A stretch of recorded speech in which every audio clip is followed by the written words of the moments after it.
বাঁধবা তুমি মেয়ে জল যদি না আসে তো আমাকে এই দুটো কলসির জলই আজকের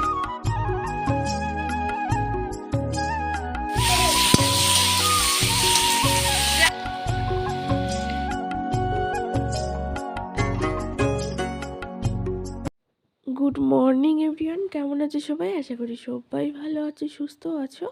আমি প্রিয়াঙ্কা, আর একটা ব্লগে তোমাদের স্বাগত।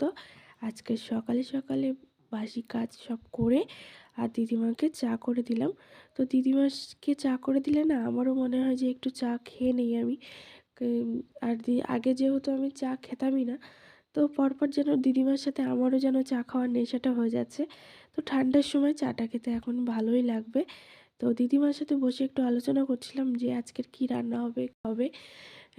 কারণ কদিন তো প্রতিদিন মাছ খাওয়া হয়েছে, আর আজকের ভাবছি একটু মাছটা অ্যাভয়েড করব, কারণ প্রতিদিন মাছ খাওয়া তো ভালো লাগে না। তো বাবু এখনও ঘুমোচ্ছে, তো বাবু ঘুমোচ্ছে বলে আমরা দুজন আগে চাটা খেয়ে নিচ্ছি। তো বাবু যদি উঠে যায় তো আর চা তো একদমই করব না আমি। চুল বাঁধবা তুমি মেয়ে আর তুমি তো ছেলে ছেলে তো চুল বাঁধে কিভাবে কিভাবে চুল বাঁধে দেখাও, ওরকম ভাবে চুল বাঁধে? চুল বাঁধতে হবে না।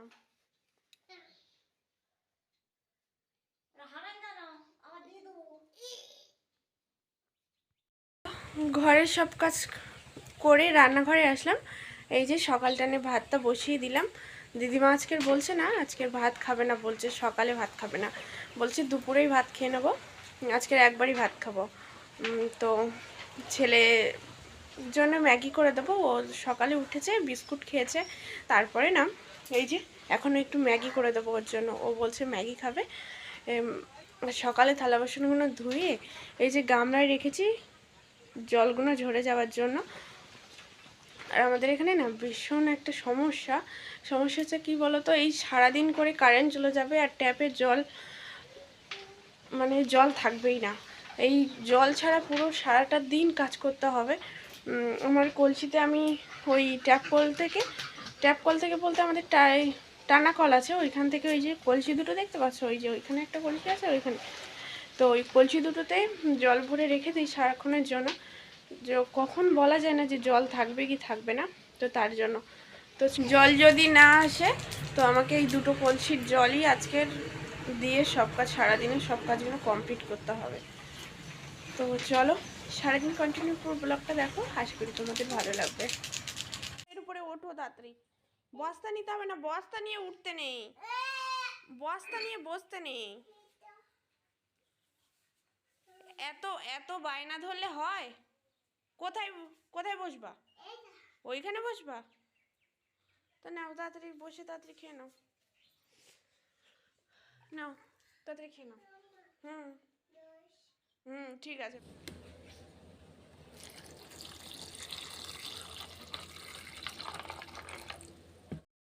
এই যে আলুও কেটে নিয়েছি, আর এই পাশে তো সয়াবিনটা ভিজিয়ে দিলাম। আজকে সয়াবিন আলু করে রান্না করব, আর একটা টমেটো দেবো তরকারিতে। আর ভাতটা হয়ে গেছে, তো ভাতটা ফ্যানটা ঝরিয়ে নিচ্ছি।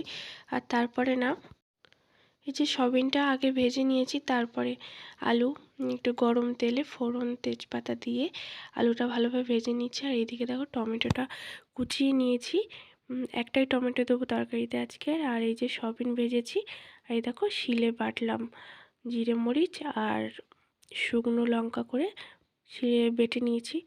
তো এই যে আজকের এই রান্নাই হবে।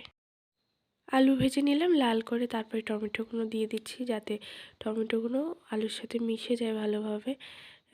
তো কারণ অল্প লবণ দিলে না জলটা ছেড়ে দিলে একদম পুরো গলে যাবে। তো আমার এটা ভালোভাবে ভেজে নেই।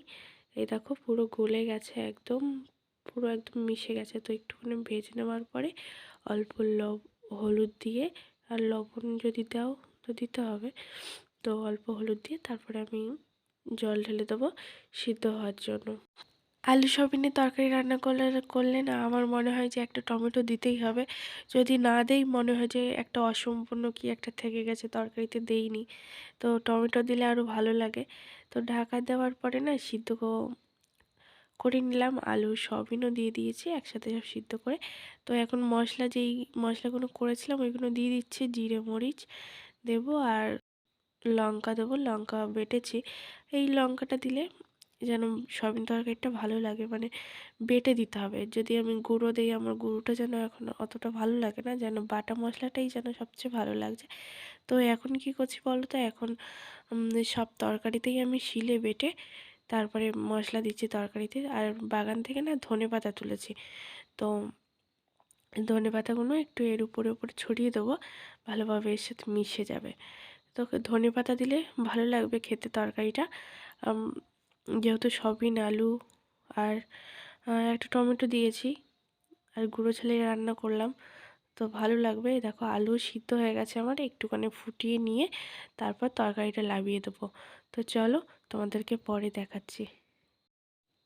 তরকারি হয়ে গেছে আর বাড়িতে এই ভাজাগুলো ছিল, তো ভাবলাম এইগুলো তেলে একটুখানি ভেজে নিই, খাওয়া হয়ে যাবে ভাত। আজকে সারাদিন জল ছাড়াই সব কাজ হয়েছে। তো জল ছাড়া বলছি কেন, কারণ কি বলতো, এই যে সকাল থেকে জল দেয়নি এখনো পর্যন্ত, জল নেই, কারেন্ট নেই, কিছু নেই। তো জল ছাড়া কীভাবে কাজগুলো করবো বলো। ঘরে যতটুকু জল ছিল ওই দিয়েই রান্না বান্না সব করেছি, আর স্নান হয়েছে, পুজো দেওয়া হলো। তো দেখা যাক কখন কারেন্টটা আসে, জলও আসে।